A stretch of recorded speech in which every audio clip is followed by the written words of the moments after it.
Anurag Thakur media से बातचीत कर रहे हैं, आइए सीधा रुख करते हैं। जो भाजपा है उसको 1 या 2 भी सीट नहीं मिलने वाली है, तो जो पंजाब की जनता है वो बिल्कुल वोट दे ही ना उनको। तो कहीं ना कहीं आपको लग रहा है कि वो कंपटीशन है आपके लिए, इसलिए आप लोग ये सब जो हो रहा है। देखिए, अरविंद केजरीवाल जी और उनकी पार्टी देश के कई हिस्सों में चुनाव लड़ने गई और बड़ा शून्य खाता भी नहीं खोल पाई। उनका पुराना एक्सपीरियंस है। राहुल गांधी जी के भी साथी एक तरह से वो भी पश्चिम बंगाल के, उनका खाता भी नहीं खोल पाया। तो अरविंद केजरीवाल जी और उनकी पार्टी कई जगह चुनाव लड़ने जाती लेकिन खाता भी नहीं खोल पाती। अरविंद केजरीवाल कह रहे हैं कि उन्हें पंजाब में टारगेट किया जा रहा है। कोई उन्हें काला कहता है, कोई अलगाववादी कहता है।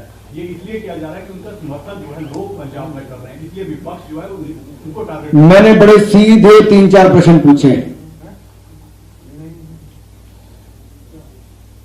पंजाबी पंजाबियत के खिलाफ अरविंद केजरीवाल क्यों? दिल्ली में हर मोहल्ले में 3-3 ठेके खोलने वाले पंजाब को नशा मुक्त करेंगे कैसे?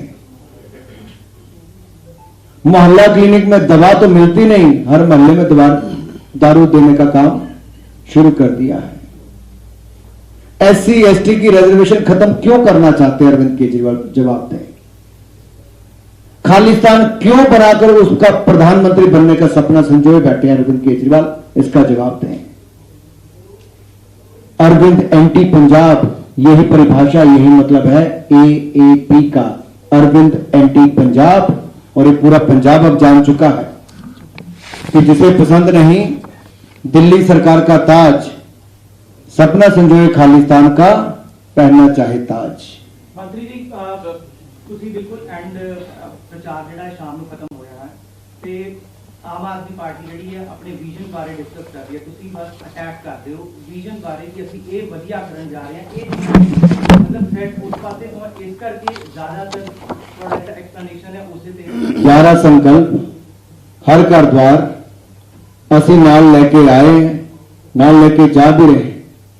ਇਹ ਸਾਰੀਆਂ ਗੱਲਾਂ, ਸੁਰੱਖਿਅਤ ਪੰਜਾਬ, हर परिवार के व्यक्ति ਨੂੰ रोजगार, संपन्न किसान, ये सारिया गल्लां मैं तो पहले भी साडे नेताओं ने कही, मैं भी कह सकता, लेकिन ये सारे तां पूरे होंदे ने जो सुरक्षित पंजाब रहिंदा है।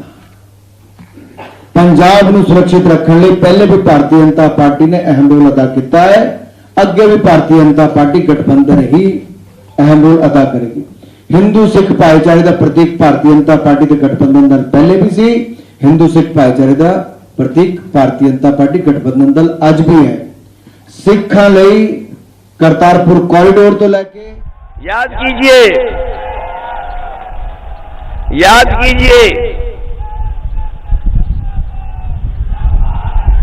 इसलिए मैं आपसे कहना चाहता हूं कि जब चुनाव शुरू हुआ है उस समय भारतीय जनता पार्टी के लोग घर घर जाकर के प्रचार कर रहे थे, कह रहे थे हमें डोर टू डोर कैंपेन करेंगे।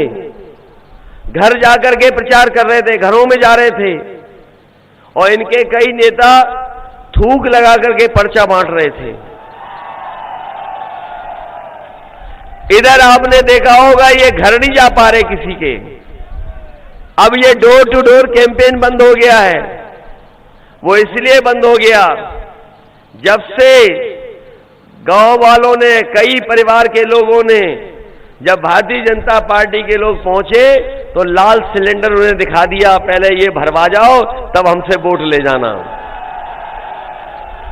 बताओ, जब सिलेंडर दिया था आप लोगों को तब गैस की कीमत क्या थी और आज क्या है? जब डीजल बिक रहा था पहले, आज क्या है? पेट्रोल क्या था, क्या है?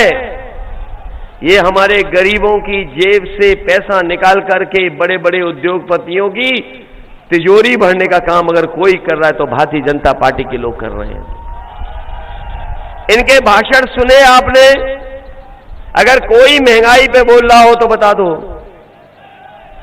अगर एक नेता इनका महंगाई पे बोल रहा हो, गैस के सिलेंडर पे बोल रहा हो, अन्ना जानवरों पे बोल रहा हो, और जो पढ़ाई की दुर्दशा हुई है कोरोना के समय पर, हमारे बच्चों की, आने वाली पीढ़ी की, भविष्य की पूरी शिक्षा बर्बाद कर दी इन्होंने। बताओ बर्बाद हो गई कि नहीं हो गई शिक्षा? और जिस समय बीमारी आई थी, हम और आप लोग बीमारी के हर पालन कर रहे थे। न ये सरकार दवाई दे पाई, न अस्पतालों में बिस्तर दे पाई, और न सांसों के लिए सबसे जरूरी चीज थी ऑक्सीजन। बताओ ऑक्सीजन के सिलेंडर भी इन्हें दिले पाए नहीं। न जाने कितने लोगों की जान चली गई। अगर समय पर इलाज मिल जाता, समय पर दवाई मिल जाती, तो न जाने कितने लोगों की जान बच जाती। लेकिन इस सरकार ने किसी भी गरीब की मदद नहीं की। और आपने देखा होगा सड़कों पर किस तरीके से लोग गुजरात से, महाराष्ट्र से, जो उत्तर प्रदेश के दूसरे हिस्से में रहते हैं, हमारे मजदूर भाई पैदल पैदल चल करके आए थे। कई लोग न जाने कितने दिन चले, चल चल करके अपने घर पहुंचे थे। यही झांसी का बॉर्डर बंद कर दिया था, लेकिन मजदूरों ने उस बॉर्डर को तोड़ करके निकलने का काम किया, लेकिन सरकार ने कोई इंतजाम नहीं किया। वो पैदल पैदल घर पहुंचे थे, नंगे पैर पहुंचे।